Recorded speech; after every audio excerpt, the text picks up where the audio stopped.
성부와 성자와 성령의 이름으로 아멘. 은총이 가득하신 마리아님 기뻐하소서.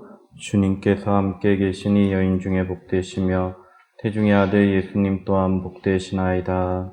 천주의 성모 마리아님 이제와 저희 죽을 때 저희 죄인을 위하여 빌어주소서. 아멘. 성 프란치스코 저희를 위하여 빌어주소서. 성부와 성자와 성령의 이름으로 아멘. 예, 반갑습니다. 저는 제 소개를 먼저 잠깐 드리고 시작을 하겠습니다. 네, 저는 콘벤투 알 프란치스코 수도회에서 광구 비서로 지금 일하고 있는 한교의 보나벤투라 수사라고 합니다. 지금 준비한 이 대전기 본문 해설이라는 강의는 지난 2023년도 이제 4학기 강의로 개설을 해서 저는 한 학기 만에 끝낼 수 있을 거라고 생각을 하고 이렇게 오신 분님하고 얘기를 해서 이제 강의를 진행했는데 반도 채 못하고 6장까지 하고 끝내게 돼서 오신 분님이 다시 전화가 좀 오셨더라고요.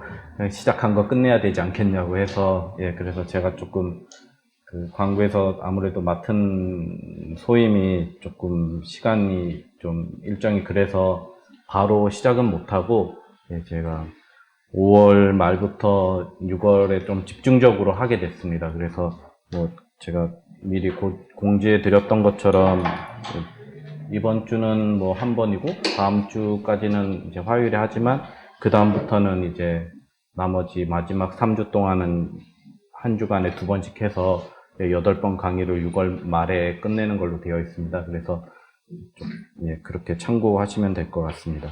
그래서 지난 학기에 7장 도입 부분 설명 전체 개요를 설명하는 것까지 하고 마쳤었는데 조금 기억을 되살리는 겸 해서 이 책 가져오셨죠? 여기 차례를 좀 보시겠습니다. 차례를 보시면 1장부터 15장까지 제목이 있는데 조금 그걸 보면서 이야기를 하겠습니다. 이제 성 프란치스코 대전기 레젠다 마요르라고 하는 이 작품을 쓴 저자는 잘 아시겠지만 성 보나벤투라입니다. 바뇨레조의 성 보나벤투라인데 이 바뇨레조의 성 보나벤투라에 대해서는 제가 자료를 하나 올려드리겠습니다. 카톡이랑 클래스팅에 올려드리겠는데 올해가 선종 750주년이거든요. 그래서 로마에서 이렇게 가족 수도회 협의회 이름으로 2월 달에 서한이 내려온 게 있었습니다. 그걸 제가 번역을 해서 제가 공교롭게도 지금 또 가족 봉사자 협의회 사무국장을 하게 돼가지고 제가 마침 번역을 하기도 했고 해서 이렇게 다 전달해 드렸었는데 보신 분도 있을 것 같긴 한데 그래도 한 번 더 보시면 성인에 대해서 간략하게 생애를 좀 잘 정리된 편지여서 이렇게 한번 읽어보시면 좋을 것 같고요.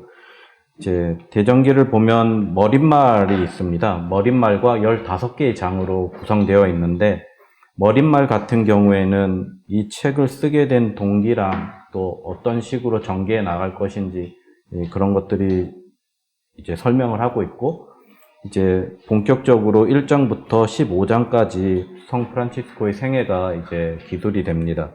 그런데 저희가 6장까지 이제 살펴봤고 이제 7장을 살펴보게 될 텐데 조금 먼저 설명을 드리면 이제 제가 이 구조 분석에 따라서 조금 설명을 드렸었는데 지난 학기에 되새겨 보시면 일단은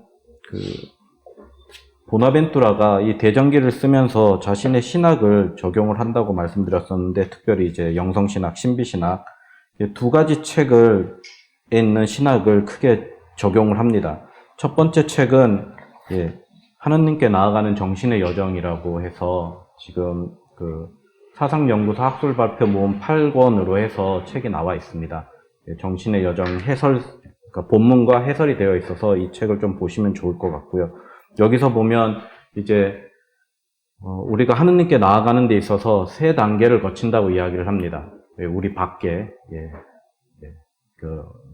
이제 자연 세계죠. 우리 밖에 있는 것, 그리고 우리 안에 있는 것, 이제 내면 세계를 얘기합니다. 인간의 세계, 내면의 세계, 그리고 이제 초월 세계를 얘기합니다. 그래서 우리 너머에 있는 것. 그러고 나서 이제 하느님과 일치를 이루게 된다라고 설명을 하고요. 이제 그런 과정을 통해서 그 대전기에 보면 7가지 그 십자가 발현 이야기가 있습니다. 그 7가지가 이제 각 단계에 해당되는, 그러니까 앞에 3가지 발현은 이제 프란치스코가 자신의 바깥에서 보는 것, 그리고 중간에 3가지는 이제 다른 형제들이 프란치스코가 십자가 모양으로 나타나는 것을 봅니다. 그리고 마지막 7번째가 오상입니다. 그렇게 해서 이제 이 정신의 여정에 있는 7장으로 구성되어 있는데, 그 7장에 해당되는 어떤 그런 것들이 이제 크게 대전기를 둘러싸고 있고, 이제 그 다음으로 이제 정신의 여정의 어떤 연작이라고 볼 수 있는 3가지 길이 있습니다. 트리플리체 비아라고 하는 작품인데, 이 작품에서는 이 인간이 하나님께 나아가는 정신의 여정에 있어서 이 단계를 거칠 때 그 영적인 상태가 3가지 상태로 나타난다고 얘기를 합니다.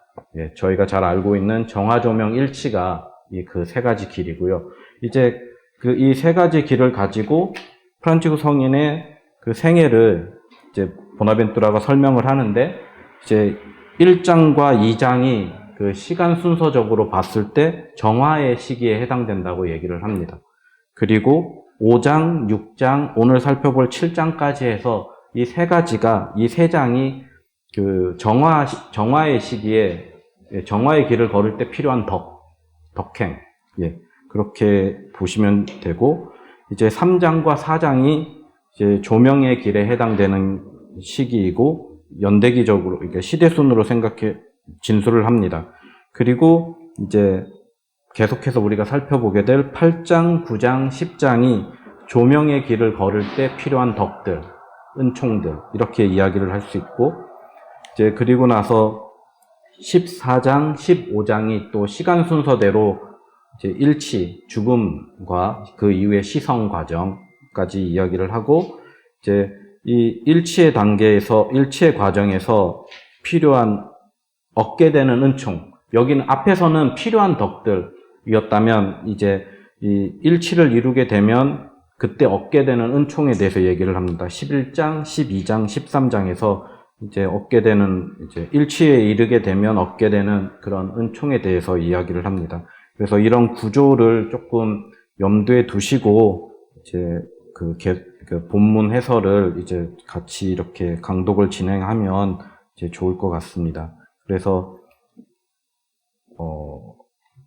그렇고, 그리고 오늘은 이제 7장 앞서 말씀드린 대로 이제 정화의 시기를 이제 1, 2장에서 우리가 살펴봤고, 이제 5장, 6장에서 그 필요한 덕들 이제 살펴봤는데, 5장은 이제 엄격한 생활과 피조물들이 그에게 준 위로라고 해서 이제 절제하는 생활, 이런 것들을 좀 살펴봤고, 이제 6장에서는 겸손과 순명, 그리고 그의 소망에 대한 하느님의 지체 없는 응답, 이제 이런 부분을 살펴봤고, 이제 7장 제목은 이제 가난에 대한 사랑과 필요한 것을 얻은 놀라운 방법이라는 제목으로 이제 기술이 되는데, 이 7장의 제목과 내용은 성 프란치스코의 가장 특징적인 덕 가운데 하나인 가난에 해당하고, 또 이제 보나벤투라도 마찬가지로 충실한 제자였기 때문에 이제 가난을 모든 덕의 기본 바탕으로 여깁니다. 이제 그 보나벤투라가 여러 가지 작품들을 썼는데, 이제 그 설교도 물론 이제 사제이기 때문에 강론을 한 것이 있는데, 이제 그 강론 9절 중에 이런 말이 있습니다. 가난은 모든 덕의 기본 바탕이다라고 이렇게 본인이 이제 이렇게 강론 때 이야기를 하고, 이제 당신도 이제 프란치스칸 영성의 어떤 중요한 어떤 요소 중에 하나로 이제 강조하고 있다라는 것을 좀 알 수 있습니다. 이 대전기가 쓰여졌을 당시에 이제 가난이라는 주제는 이제 크게 두 가지 논쟁의 중심에 놓여 있었습니다. 하나는 수도의 내부, 또 하나는 수도의 외부. 어떤 것이냐? 내부는 이제 잘 아시겠지만 수도의 내부의 어떤 회칙, 그러니까 수도 규칙을 어떻게 해석하느냐에 대한 어떤 그런 다른 논쟁이 벌어졌고, 이제 그러므로 인해서 어떻게 보면 이제 분파가 생기기 시작합니다. 이 보나벤투라 성인 당시에 이제 젤란띠라는 이제 열심한 형제들이라고 이야기하는데, 이 형제들이 있었고, 이제 보다 더 수도 규칙, 특별히 이제 가난을 더 엄정하게 지키려고 하는 그런 움직임이 있었고, 이제 그와 별개로 이제 다른 하나는 이제 수도의 내부의 논쟁인데, 이제 파리 대학에 이제 탁발 수도의 수도자들이 이제 교수로서 활동하게 됩니다. 도미니칸과 프란치스칸들이. 그러면서 개별적인 학장들이 이제 일을 하게 되고, 이제 그러다 보니까 이제 파리의 어떤 그 재속사제 교수들과의 충돌이 일어나게 됩니다. 네, 그렇게 해서 이 당시에 이제 보면 파리의 재속사제들 같은 경우에는 이제 프란치스칸들이 이야기하는 가난이라는 것이 복음에 기초하지 않은 것이라고 비난합니다. 예, 그렇게 해서 이 주요 인물은 이제 생따무르의 굴리에모라는 이 교수가 있었고, 이 사람의 제자인 아부빌의 젤라르도라는 이 사람이 있는데, 이 사람들이 계속해서 이제 문제를 제기합니다. 탁발 수도자들이 이야기하는 가난이라는 것이 복음적 성격을 띠지 않고 있고, 그들이 이제 탁발, 동량, 애긍을 청하는 이것이 정당화될 수 없다라고 이야기를 합니다. 그래서 이제 이런 논쟁이 계속 일어나는 가운데에서 보나벤투라는 이제 수도회의 일치, 수도의 내부의 일치를 유지하고 또 외부의 어떤 이런 비난에 대해서 변호를 하기 위해서 이제 그런 과정들이 있는데, 그렇게 해서 생겨나는 어떤 그런 대처들이 나르본 회원과 이렇게 대전기 이런 것들이 있습니다. 그러니까 법적인 것, 생활의 모범을 제시하는 것, 이런 것들이 있습니다.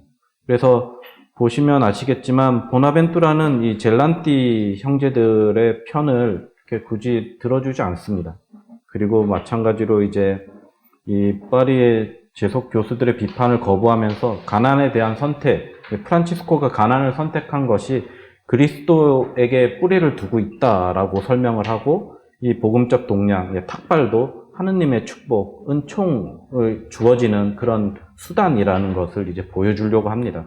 그래서 이제 그런 것들이 이런 복음적인 어떤 그런 바탕에 대해서 가난이라는 어떤 이런 것들에 대해서 이제 신학적으로 설명하는 책이 있는데, 그거는 이제 복음적 완덕에 관한 토론 문제집이라는 그 저서가 있습니다. 보나벤투라에. 여기서 이제 신학적인 관점으로 이제 순명이라든지 청빈이라든지 정결이라든지 이런 부분에 대해서 또 복음적 완덕에 이르는 어떤 그런 덕들에 대해서 신학적으로 설명을 합니다. 그런데 이제 대전기에서는 뭐 그런 방식은 쓰지 않고 이제 프란치스코 성인의 삶이 있기 때문에 그 삶을 실제적인 증거로 제시하면서 프란치스코가 이렇게 살았기 때문에 가난을 선택했고, 또 그 가난을 선택함으로 인해서 받은 은총이 이러이러하다라고 이제 보여주면서 이제 어떻게 보면 간접적으로 이제 변호를 하고, 또 이제 내적인 부분에 있어서는 수도의 형제들에게 우리가 지켜야 되는 가난과 우리가 모범으로 본받아야 되는 프란치스코는 어떤 모습인지 이제 보여주려고 하는 어떤 그런 모습이 있습니다. 그래서 이제 7장은 크게 두 부분으로 나눠볼 수 있습니다. 그래서 1항에서 첫 번째 부분은 1항에서 총 13항이 있는데, 이제 첫 번째 부분은 1항에서 8항까지고 가난에 대한 어떤 여러 가지 측면들에 대해서 이제 소개하는 어떤 그런 부분들이 있고, 이제 두 번째 부분은 9항에서 13항까지로 나눠 볼 수 있는데, 여기서는 이제 프란치스코가 가난을 선택했기 때문에 생활하기 위해서 필요한 여러 가지 것들이 있지 않습니까? 이제 그런 것들을 하느님이 어떻게 채워주셨는지, 이제 그런 섭리에 대해서 조금 이제 보나벤투라가 소개하는 이제 그런 구조로 되어 있습니다. 뭐 지난 학기에도 설명을 드렸지만 5장, 6장 이렇게 오면서 봤지만 이제 이 덕들에 대해서 설명하는 이 장들은 대부분 이제 어떤 그 덕들의 의미, 가치가 어떤 것인지 먼저 좀 설명을 하고 그 다음에 어떤 구체적인 일화들을 들면서 어떻게 프란치스코에게 그 삶의 어떤 그런 모습들이 있고 은총으로 주어졌는지 이런 것들을 이제 실증하는 어떤 그런 구조로 되어 있다는 것이 좀 큰 특징입니다. 그래서 뭐 지난 학기와 마찬가지로 같은 방법으로 강의를 진행하겠습니다. 제가 본문을 계속 읽고 함께 읽고 강독을 하고 이제 해설을 하는 식으로 이제 계속 진행하겠습니다. 일단 1항을 살펴보면 읽겠습니다. 프란치스코가 너그럽게 베푸시는 분에게 받은 여러 거룩한 은총 가운데 지극히 높은 가난에 대한 사랑으로 단순함의 풍요로움 안에서 자라난 한 가지 외적인 특전을 얻었다. 성자의 친밀한 동료인 가난의 덕이 이제는 온 세상으로부터 심여김 받는 것을 보고 이 거룩한 사람은 가난을 영원한 사랑으로 사랑하여 그녀와 혼인하기로 결심하였다. 그래서 그녀를 위해 아버지와 어머니를 떠났을 뿐만 아니라 자신이 소유할 수 있었던 모든 것을 나눠주었다. 결코 그 누구도 프란치스코가 가난을 갈망한 것처럼 황금을 갈망하지 않았으며 그보다 더 이 복음의 보물을 간직하는 데 열성적이지 않았다. 그의 눈살을 찌푸리게 만드는 것은 대부분 형제들 안에서 가난에 완전히 어울리지 않는 무언가를 보는 것이었다. 사실 그 스스로 자신의 수도 생활 시작부터 죽을 때까지 수도복 한 벌과 띠 하나, 바지 한 벌을 자신의 소유로 삼았고 그것으로 만족하였다. 프란치스코는 자주 눈물을 흘리며 예수 그리스도와 그분 어머니의 가난을 마음에 떠올렸고 가난이 임금들의 임금이신 분과 여왕이신 그분의 어머니 안에서 덕의 여왕이 되어 찬란히 빛나고 있다고 말하곤 하였다. 한 회의에서 형제들이 그에게 어떤 덕이 더 그리스도의 벗이 되게 하는 덕인지 물었을 때 그는 애써 마음속 비밀을 열어보이며 이렇게 대답하였다. 형제들이여, 가난이 구원에 이르는 특별한 길임을 알아두십시오. 이는 겸손의 자양분이고 완덕의 뿌리이며 비록 감추어져 있지만 그 열매는 풍성합니다. 실제로 그것은 복음에 나오는 밭에 숨겨진 보물입니다. 이것을 사기 위해서는 가진 것을 다 팔아야 하고 그것에 견주어 팔 수 없는 것은 하찮게 여겨져야 합니다. 이 1항은 보나벤투라가 7장 전체에 대한 어떤 개괄적인 소개를 하는 문단입니다. 서로 다른 문맥에서 발췌한 이 첼라노의 두 구절로 구성되어 있습니다. 보나벤투라가 대전기를 집필하면서 가장 많이 활용한 원천 사료가 이 첼라노, 저희가 이제 이생애라고 얘기하는 비망록인데 이걸 가장 많이 활용을 합니다. 그래서 이제 첫 번째 가난을 다루는 장의 일부를 구성하고 다른 하나는 이제 프란치스코의 신심에 관한 어떤 그런 부분들이 내용을 발췌해서 이 문단을 구성합니다. 이 두 구절의 대부분을 대전기에 옮겨 담지만 언제나 그렇듯이 보나벤투라는 자신만의 해석을 통해서 제시합니다. 그래서 특별한 어떤 주요 해석 열쇠라고 할 수 있는 표현이 이제 가난은 너그럽게 베푸시는 분이라고 불리는 하느님께서 성인에게 주시는 은총의 선물이라는 것입니다. 그래서 프란치스코 성인도 그렇게 이해하셨지만 보나벤투라도 마찬가지로 이제 하느님께서 주시는 은총의 선물로 가난이라는 이 덕을 이해하고 있다라는 것을 이제 볼 수 있습니다. 이제 이 문단 전체에 걸쳐서 프란치스코에게 가난의 덕이 얼마나 중요한지 강조되고 있고 또 그 가난을 서약하게 한 사랑이 다양한 방식으로 강조됩니다. 결국은 이 가난을 선택한 이유는 하느님을 사랑하기 때문에, 그리스도를 사랑하기 때문에 그렇습니다. 그래서 그런데 이제 이 가난의 덕에 대해서 이렇게 이야기를 하면서 이 프란치스코가 선택한 어떤 이 가난의 그 선택에는 예수 그리스도와 그분의 어머니의 모범이 이제 동기를 부여한다고 이렇게 설명을 합니다. 여기서 보면 예수 그리스도는 총 4번 언급됩니다. 2절, 6절, 7절, 8절에서 언급되고 그분의 어머니 마리아의 모범은 총 2번 언급이 됩니다. 6절과 7절에서 언급이 되고 있습니다. 이제 가난이라는 주제에 있어서 이제 성자의 모습과 연결되는 이제 성모 마리아의 모습은 이제 프란치스코가 마리아에 대해서 사실 자신의 글에서 몇 가지 얘기하지 않습니다. 한 4가지 정도 개념으로 이렇게 호칭이나 표현으로 이제 표현을 하는데, 이제 그 중에 하나가 이제 가난에 관련된 이런 부분들이 있습니다. 그래서 저 참조로 제가 달아놨는데, 인준받지 않은 수도규칙 9장 5절에 이렇게 표현되어 있습니다. 이제 동량을 청함이라는 그 제목의 장이고, 이렇게 되어 있습니다. 주님 자신도 복되신 동정녀도 제자들도 가난하셨고 나그네이셨으며 동량으로 사셨습니다. 이렇게 표현하면서 이제 주님과 복되신 동정녀 모두 그 모범으로 제시를 합니다. 그리고 이제 마지막 클라라와 그의 자매들에게 써보낸 마지막 원이라는 이제 유언의 조금 다른 형태의 글이 있습니다. 여기서 보면 이제 1절에 이렇게 표현합니다. 이제 클라라 성녀와 그 수녀님들에게 권고하는 내용입니다. 보잘것없는 나 프란치스코 형제는 지극히 높으신 우리 주 예수 그리스도와 그분의 지극히 거룩하신 어머니의 생활과 가난을 따르기를 원하며 끝까지 그 생활 안에 항구하기를 원합니다. 라고 이렇게 표현을 하면서 가난한 생활 그리고 끝까지 그 생활을 지켜나가는 것이 그리스도와 그분의 어머니의 모범을 따르는 것이라고 분명하게 이야기를 합니다. 그리고 이제 프란치스코의 글에서 또 3가지 다른 의미 있는 언급이 또 있습니다. 가난과 관련해서. 제가 강의록을 미리 좀 보내드렸는데 보시면 아시겠지만 좀 오타가 많이 있습니다. 그래서 좀 감안하시고 좀 보셨으면 좋겠습니다. 일단 1절에 지극히 높은 가난이라는 표현을 합니다. 이것은 인준받은 수도규칙 6장 4절에서 좀 찾아볼 수 있습니다. 이것이 바로 지극히 사랑하는 나의 형제 여러분을 하늘나라의 상속자여 왕이 되게 하고 물질에 가난한 사람이 되게 하면서도 덕행에 뛰어나게 하는 지극히 높은 가난의 극치입니다. 라고 이렇게 또 언급을 합니다. 그리고 2번째 2절에 나오는 표현인데 자신이 소유할 수 있었던 모든 것을 나눠주었다라고 이제 보나벤투라가 프란치스코의 어떤 그런 부분을 설명을 하는데 유언 16절에 이런 표현이 있습니다. 프란치스코가 직접 이제 증언하는 것이죠. 자신에 대해서.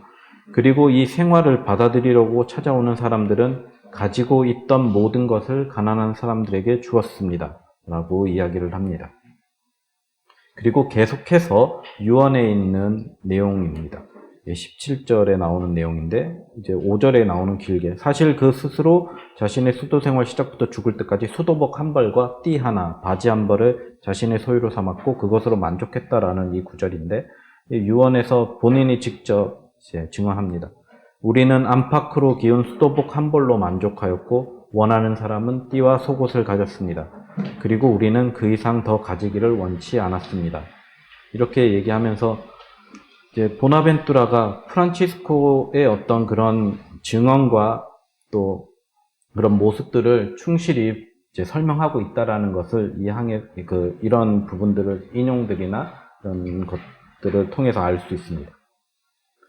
그리고 항상 그렇듯이 보나벤투라는 성경의 내용들을 이제 가지고 와서 프란치스코에게 이래 적용을 하면서 설명을 합니다.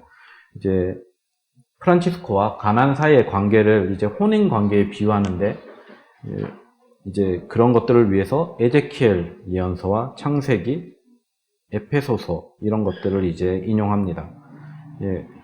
에제키엘서 같은 경우에는 이제 나는 너를 영원한 사랑으로 사랑하였다. 그리하여 너에게 한결같이 자애를 베풀었다. 그리고 이제 창세기와 에페소서의 어떤 그런 보면 그러므로 남자는 아버지와 어머니를 떠나 아내와 결합하여 둘이 한 몸이 되었다. 이런 개념들을 가지고 와서 성경의 개념을 가지고 와서 이제 프란치스코와 가난의 혼인 관계를 이제 설명을 합니다. 그런데 이제 보나벤투라만의 고유한 어떤 신학적인 설명이나 성경을 바라보는 그런 관점이라기보다는 어떤 중세의 영성 안에서 어떤 한 성인의 삶을 또 표현할 때 어떤 제가 지난 학기 처음 시작하면서 말씀드렸지만 그 당시 사람들이 이해할 수 있는 표현이 있다라고 말씀드렸잖아요. 이제 토포스라고 얘기하는 문학 정식이라고 제가 설명을 드렸는데 뭐 어떤 편지를 시작하거나 어떤 부분을 시작할 때 정형적으로 표현하는 어떤 문구가 있지만 그걸 딱 보는 순간 그 사람들은 어떤 내용인지 알 수 있고 무엇을 얘기하는지 알 수 있는 어떤 그런 것들, 이제 그런 것들의 이제 이 가난과의 혼인에 대해서 이제 볼 수 있는데, 이제 첼라노에서도 볼 수 있고, 특별히 이제 이 단테 알리기에리 이제 신곡의 저자로 하고, 이제 이 혼인에 대해서 이제 천국편 11장 11곡을 보면 이제 길게 58행부터 117행까지 아주 길게 프란치스코가 이제 가난을 어떻게 살았고 이제 어떤 관계 속에 있었는지 찬미한 글이 길게 이어지는데, 이제 그런 부분도 있다라는 것들을 이제 좀 볼 수 있습니다. 그래서 이제 프란치스코와 가난의 이제 혼인 관계는 이제 여러 보나벤투라뿐만 아니라 다른 신학자들, 또 전기 작가들, 또 일반 대중 어떤 그런 작가들에서도 발견된다라는 것. 단테 알레기리 같은 경우에는 이제 저희 수도의 콘벤투 프란치스코에 입회했다가 수련기 때 떠났습니다. 수련기 때 이제 환속을 했고 저희 재속 회원으로 살았습니다. 평생. 그렇고 이제 네, 단테. 단테는 수련자 때 떠났습니다. 피렌체에서. 그리고 이제 수도회를 떠난 다음에는 이제 재속 회원으로 계속 살았고요. 그리고 이제 가장 또 이 가난과의 프란치스코와 가난의 이제 혼인 관계를 좀 생각해 볼 수 있는 중요한 이제 작품으로 이제 가난 부인과 성 프란치스코의 거룩한 교제라는 이 작품이 있습니다. 이제 저는 이제 2015년에 처음 다시 충간될 때 샀는데 2022년에 개정판이 나와서 또 개정됐거든요. 그래서 그럼 좀 읽어보시면 좋을 것 같습니다. 이제 뭐 전기 작품이라기보단 이제 가난에 대한 영성을 좀 깊게 이해해 볼 수 있습니다. 그래서 이런 부분들을 좀 보시면 좋겠고, 이제 마지막 9절과 10절에 나오는 어떤 프란치스코의 말은 이제 가난이 지니는 어떤 중재적인 역할, 또 보나벤투라가 추가한 하느님 나라와 연관된 가난의 역할에 대해서 이제 강조하고 있는 말입니다. 다시 한번 좀 읽어보면 이렇게 9절, 10절에서 프란치스코가 말하는 것으로 이제 설명을 합니다. 형제들이여, 가난이 구원에 이르는 특별한 길임을 알아두십시오. 겸손의 자양분이고 완덕의 뿌리이며 비록 감추어져 있지만 그 열매는 풍성합니다.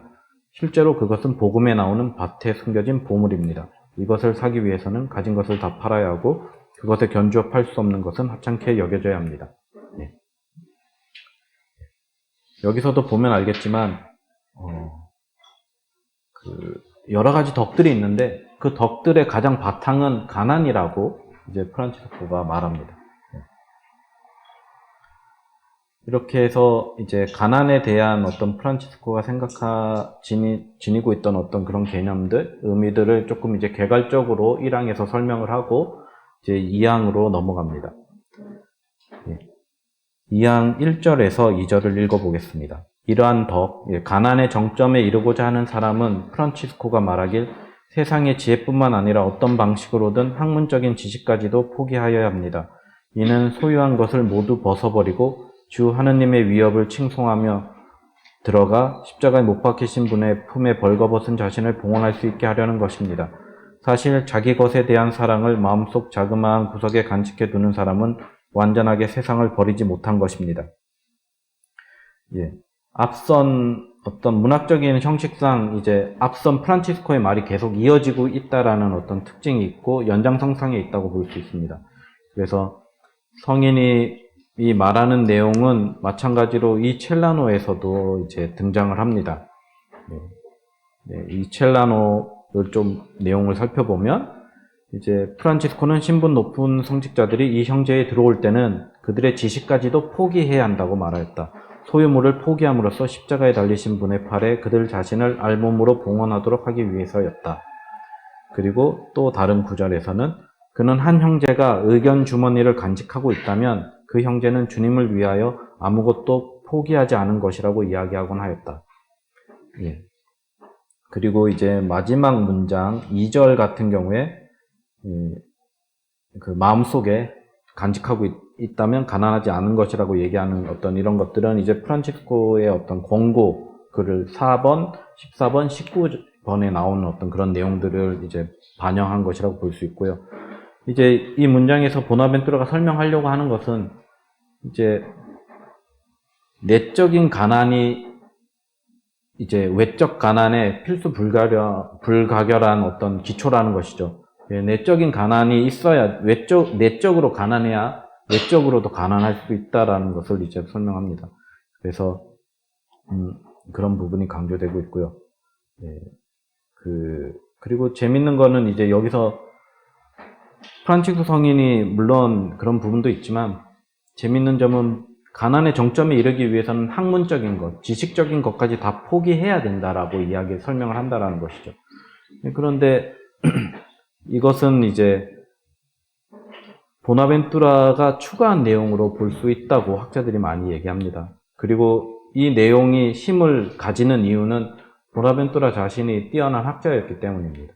그러니까 본인도 그것을 포기하고 어떤 부분에서는 이제 작은 형제가 되었다라는 어떤 그런 부분들 이제 작용합니다. 그리고 이제 여기서 계속 반복되는 표현이 있었는데 이제 내적 가난은 여기서도 이제 벌거벗음이라는 어떤 표현으로 문학적인 표현으로 이제 설명되고 이 벌거벗음이라는 이 표현을 통해서 그리스도론적인 연관성을 띠게 된다라는 것을 볼 수 있습니다. 지난 학기에 이제 지난 강의 그 시간대 이제 설명드렸던 거지만 이제 중세 영성 표현 중에 이제 벌거벗은 그리스도라는 이것이 되게 크게 이제 중요한 표현이었었는데 이제 여기서도 볼 수 있습니다. 누두스 세 오페라 블라키스 크루치피스 해서 이제 십자가에 못 박히신 분의 품에 벌거벗은 자신을 봉헌한다라는 뜻인데 이것은 이제 예전에 이제 앞선 그 표현 정식 얘기했잖아요. 그런 거기에 해당하는 겁니다. 그래서 예로니모의 서간집에서부터 사용이 됐고 그리스도교 문학 전통에서 찾아볼 수 있는 어떤 문학 표현 정식입니다. 그래서 이것도 마찬가지로 첼라노 전기에서도 등장을 하고요. 그리고 대전기에서는 많은 곳에서 반복해서 등장합니다. 보나벤투라가 설명하는 프란치스코가 따르려고 했던 그리스도는 십자가에 알몸으로 매달리신 그리스도거든요. 알몸으로 십자가에 못 박히셨다라는 것은 가난과 겸손을 모두 포함한 어떤 그런 부분들이 있고요. 그렇게 해서 계속해서 이 항을 조금 이어가 보도록 하겠습니다. 이제 3절부터 다시 읽어보겠습니다. 프란치스코는 가난에 대해 말할 때면 자주 형제들에게 다음의 복음 구절을 상기시키곤 하였다. 여우들도 굴이 있고 하늘의 새들도 보금자리가 있지만 사람의 아들은 머리를 기댈 곳조차 없다. 이런 이유로 그는 형제들에게 작고 초라한 오두막을 짓고 자신들의 것이 아니라 다른 사람들의 것인 양 순례자나 이방인처럼 머물도록 가르쳤다. 실제로 그는 순례자라면 다른 사람의 지붕 아래 머물고 고향을 그리워하며 평화롭게 이곳에서 저곳으로 옮겨 다니는 법이라고 말하였다. 때때로 형제들 안에서 횡령이나 사치로 인해 복음적 가난에 반하는 어떤 것을 보게 되면 지은 집을 허물거나 그곳을 떠나라고 형제들에게 명하였다. 이제 앞선 이제 1절과 2절에서 이제 십자가에 못 박히신 분의 품에 벌거벗은 자신을 봉헌할 수 있게 하는 어떤 내적 가난의 중요성을 강조했다면 이제 바로 이어서 이제 어떤 외적인 부분, 이제 살아가는 곳, 거처, 수도원에 대해서 이제 이야기를 합니다. 예수님께서 머리를 기댈 곳조차 없다고 말씀하시는 이 마테오 복음의 말씀에 근거하면서 이제 그 수도원, 살아가는 곳, 거처에 대해서 가난이라는 주제를 소개합니다. 여기서 이제 재밌는 점은 이 거처에 수도원을 하고 나서도 어떤 마음으로 살아가야 되는가?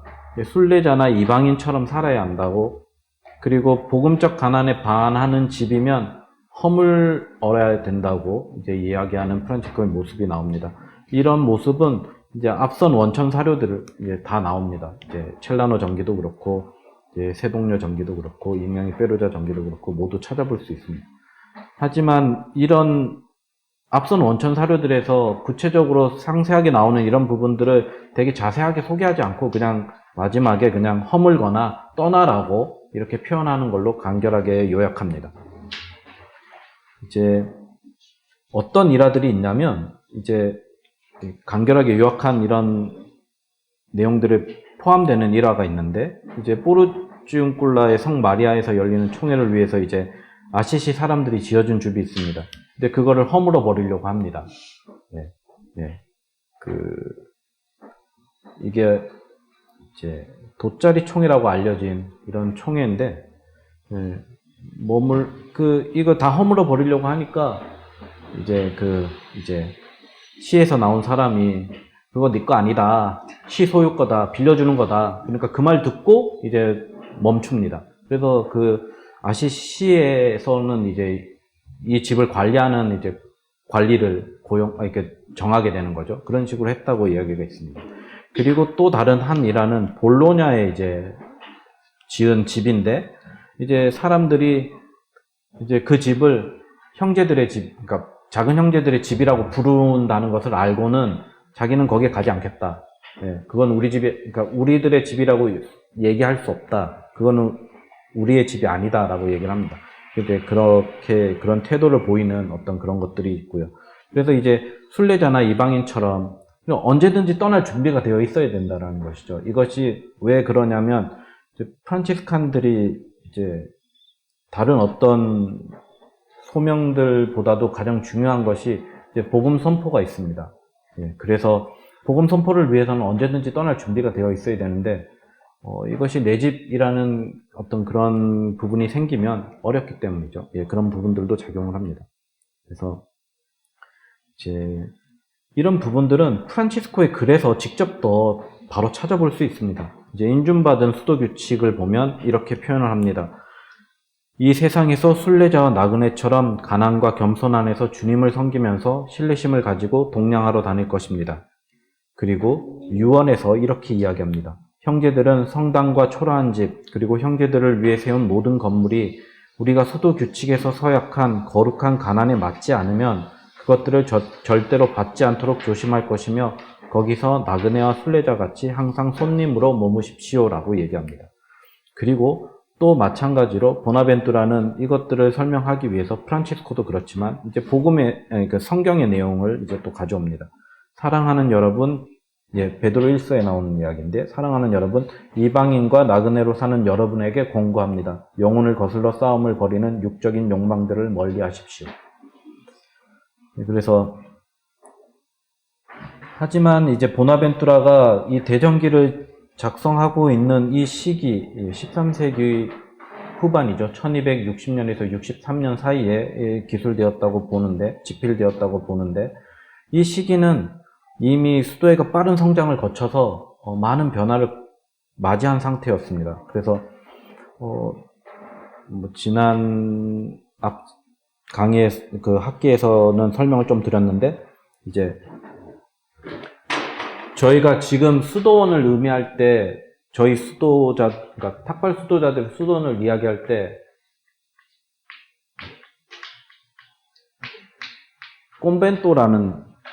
콘벤투스 라틴어, 지금 저 이태리어로 설명을 하는데 콘벤토라는 단어를 사용합니다. 그런데 사실은 이제 그 첼라노 전기나 그 앞선 전기들에서는 라틴어로는 루오고인데 그 라틴어로는 로쿠스라고 합니다.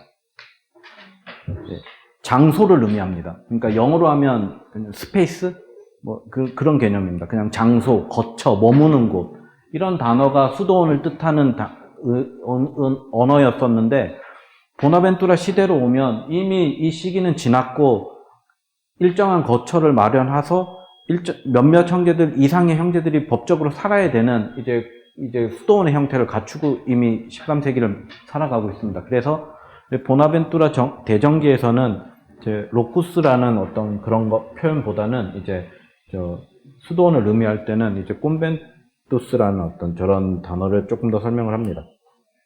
그래서 이미 이런 상태가 왔기 때문에 이제 프란치스코 성인이 이야기하는 어떤 그런 수동 개념에서 많이 벗어나 있는 현실인 거죠. 이제 그런 부분들을 조금 염두에 두고 이제 조금 이제 보나벤투라의 어떤 이런 가난에 대한 어떤 그런 생각도 조금 엿볼 수 있습니다. 이제 그레고리오 9세의 칙서가 있습니다. 꾸어 엘롱가띠라고. 이것은 이제 작은 형제들이 가난을 어떻게 해석할 것인지 문의를 하니까 이제 교황님이 해석을 해주는 건데, 재밌는 표현이 있습니다. 사용하되 소유하지 않는다 라는 표현이 있습니다. 예. 재밌죠. 사용은 하는데 소유하지 않는다. 예. 제가 이 책을 사용합니다. 저 혼자 봅니다. 근데 제 건 아닙니다. 예. 뭐 굳이 이제 좀 극단적으로 이제 표현을 하면, 예.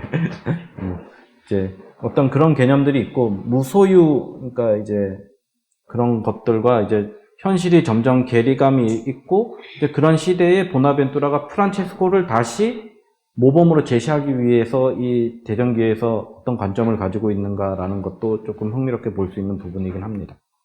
그래서 이제 인준받은 수도 규칙을 다시 한번 보면 프란치스코는 분명하게 얘기합니다. 집이나 거처 그 어떤 것도 자기 소유로 하지 말 것입니다. 그리고 이제 첼라노 이제 성인이 떠나고 가장 가까운 시기에 쓰여진 이 전기에서는 이제 우리는 비록 집 없이는 살 수는 없지만 쓰인 양식에 맞게, 그러니까 이제 저희 생활 양식에 맞게 소유권 없이 살면서 그분을 늘 따를 수는 있습니다. 조금 변화됐죠. 또 이미 변화됩니다. 예. 이런 것들이 이제 곳곳에 조금 반영된다라는 것을 좀 볼 수 있습니다. 그리고 이제 앞서서 이제 소유권과 사용의 사이의 어떤 그런 차이점들을 이제 보나벤투라는 받아들이게 되면서 이제 그런 것들이 여기 대전기에 들어가 있고, 이제 그렇지만 이제 본질적인 것, 다른 사람의 지붕 아래 머물고 고향을 그리워하며 평화롭게 이곳에서 저곳으로 옮겨 다니는 것을 이제 강조하는 것은 이제 포기하지 않는 그런 모습을 볼 수 있습니다.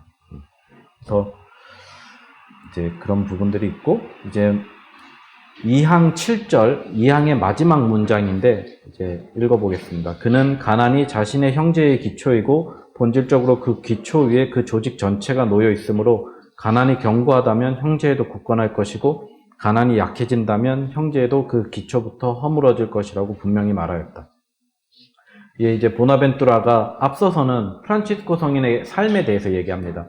이제 모든 덕의 근원이 가난이고 그렇게 해서 복음적 완덕으로 다가가는 데 있어서 이제 프란치스코가 가난 위에 서 있다라는 어떤 그런 설명이라면, 여기선 이 짧은 한 문장 안에는 프란치스코가 설립한 이 작은 형제에도 마찬가지라는 것이죠. 가난 위에 세워져 있다. 그래서 가난이 흔들리면 이 수도에도 전체가 흔들릴 것이다. 그리고 이것이 파리 교수들이 비난한 내용에 어떻게 보면 변화하는 내용입니다. 복음적 가난 위에 서 있기 때문에 니들이라고 하면 안 되죠. 예, 그 죄속 사제 교수들이 지적하는, 신학 교수들이 지적하는 그런 문제라면 우리는 벌써 허물어지고 없어져야 되는 수도회다 라는 것을 설명하는 것이죠. 하지만 우리는 계속해서 활발하게 활동하고 있고 그 영성을 지켜가고 있다. 물론 현실에서 어떤 변화가 있는 것은 분명하지만, 그렇지만 이 복음적 가난이라는 기초에 굳건히 위에 서 있기 때문에 지금 이렇게 우리가 활동하고 살아갈 수 있는 은총을 얻은 것이다 라고 이제 변호하는 그런 이 짧은 문장 안에 그런 의미를 이제 보나벤투라는 담으려고 합니다. 그리고 3항으로 이제 넘어가 보겠습니다. 이와 같은 이유로 프란치스코는 계시를 통해 깨달은 대로 이 거룩한 수도에 들어오고자 하는 사람은 다음과 같은 복음 말씀을 실천하는 것부터 시작해야 한다고 가르쳤다. 내가 완전한 사람이 되려거든 가서 너의 재산을 팔아 가난한 이들에게 주어라. 복음 말씀을 따르고 남겨둔 재물이 추문의 원인이 되는 것을 피하기 위해 자기 자신을 위해 아무것도 남기지 않고 모든 것을 버린 사람이 아니라면 형제에 받아들이지 않았다. 마르키 앙코니타나에서 온 어떤 사람이 프란치스코에게 자신을 형제에 받아들여 달라고 청하였을 때 가난한 이들의 참된 아버지는 이렇게 대답하였다. 그대가 그리스도의 가난한 사람들과 함께 하기를 원한다면 그대의 재산을 세상의 가난한 사람들에게 나누어 주십시오. 이를 듣고 이 사람은 가서 혈육에 대한 사랑에 이끌려 자신의 재산을 가난한 사람들이 아니라 친척들에게 넘겨주었다. 거룩한 사람은 그 사람이 한 일을 그에게서 직접 들었을 때 그를 호되게 꾸짖으며 말하였다. 파리 형제, 당신 갈 길을 가십시오. 그대가 아직 그대의 친족과 집을 떠나지 못하였기 때문입니다. 그대는 그대의 재산을 자신의 혈육들에게 주고 가난한 사람들을 속였으므로 거룩한 가난한 사람이 될 자격이 없습니다. 그대는 육에서 시작하였고 손상된 기초 위에 영적인 건물을 놓았습니다. 이 현세적 인간은 자신의 집으로 돌아가 자신의 것을 되찾았다. 그리고 그것을 가난한 사람들에게 주는 것을 원치 않았기에 곧장 완덕에 이루고자 하는 마음을 버렸다. 이 문단은 이제 그리스도의 제자들이 실천해야 하는 어떤 복음 말씀 가운데 하나에서 시작해서 이제 구체적인 예시를 드는 그런 과정으로 이제 진행이 됩니다. 두 부분으로 볼 수 있는 이런 것들 모두 첼라노 전기에서 영향을 받았지만 이제 마지막 부분에 대해서는 이제 첼라노가 언급하는 어떤 그 세속적인 행태를 따르려는 형제들에 대한 비판은 생략하면서 이제 그냥 원칙적인 어떤 그런 내용으로 이제 설명을 하는 것으로 이제 조금 제시를 합니다. 여기서 보면 앞서 첫 이제 구절에서도 알 수 있지만 그리스도를 따르는 데 있어서 가장 필수적인 요건, 작은 형제로서 살아가기 위한 가장 필수적인 요건은 자신이 가진 모든 재산을 세상의 가난한 사람들에게 나누어주고 입회할 수 있다라고 얘기를 합니다. 그리고 이런 것들이 인준받지 않은 수도규칙 1장 2절에 잘 나타나 있습니다. 주님께서 말씀하십니다. 내가 완전한 사람이 되려거든 가서 가진 것을 다 팔아 가난한 이들에게 나누어 주어라. 그러면 내가 하늘에서 보물을 차지하게 될 것이다. 그리고 와서 나를 따라라. 이것이 조금 정리해서 인준받은 수도규칙에서도 똑같이 나옵니다. 그래서 이것이 형제회에 입회하기 위한 전제 조건이라는 것이죠. 재산을 나누어 주는 것. 이제 그냥 나누어 주는 것이 아니라 복음적인 어떤 그런 가치관을 가지고 나누어 줘야 된다라는 것이 이제 설명이 됩니다. 그래서 이 두 번째, 실제로 자신이 입회하겠다고 청한 이 형제에서 그런 것들이 잘 보여집니다. 파리 형제라고 부릅니다. 자신의 재산을 가난한 사람들에게 나눠주지 않고 그냥 자신의 친척들에게 넘긴 이 사람을 파리 형제라고 부르면서 그냥 돌아가라고 이야기를 합니다. 그런데 왜 그러냐면 프란치스코는 이제 가난한 사람이라고 얘기를 하면서 확실하게 구분을 합니다. 작은 형제들은 그리스도의 가난한 사람들이라고 표현을 하고, 그리고 이제 그 그리스도의 가난한 사람이 되기 위해서 가진 것을 모두 돌려줘야 되는 사람은 세상의 가난한 사람들이라고 표현을 합니다. 그래서 복음적 가난과 사회적 어떤 사회 구조적 경제 구조상 어쩔 수 없이 가난한 것과는 다르다는 것을 이제 설명을 합니다. 그것이 중요하고요. 그래서 이 사회적 경제적 구조 속에 필연적으로 따르는 어떤 어쩔 수 없는 이 사회 구조상의 어떤 그런 가난을 변혁하고 혁신하고 깨트릴 수 있는 건 결국은 복음적 가난을 선택한 사람들이 할 수 있는 일이라는 것을 이제 좀 생각해 볼 수 있습니다. 그래서 이제 그리스도를 따르기 위한 복음적 요구 가운데 하나가 결국에는 이제 자발적으로 가난을 선택하는 것이 중요하다라는 것이죠. 그래야지만이 어떤 앞서도 말했지만 어떤 구조적으로 어쩔 수 없이 가난해지는 어떤 그런 사람들, 소외된 사람들, 이 가난이라는 것이 경제적인 것도 되겠지만 사회적으로 소외된 사람, 계층들 이런 것도 다 아우르는 표현이기 때문에 이제 그런 부분들도 생각해 볼 수 있습니다. 이제 학문에 관련돼서도 포기하라고 얘기했던 것도 어떻게 보면 사회적 신분을 포기하는 것이거든요. 그런 부분들까지 다 포함하는 것이기 때문에 이제 그런 부분들을 좀 생각해 볼 수 있습니다.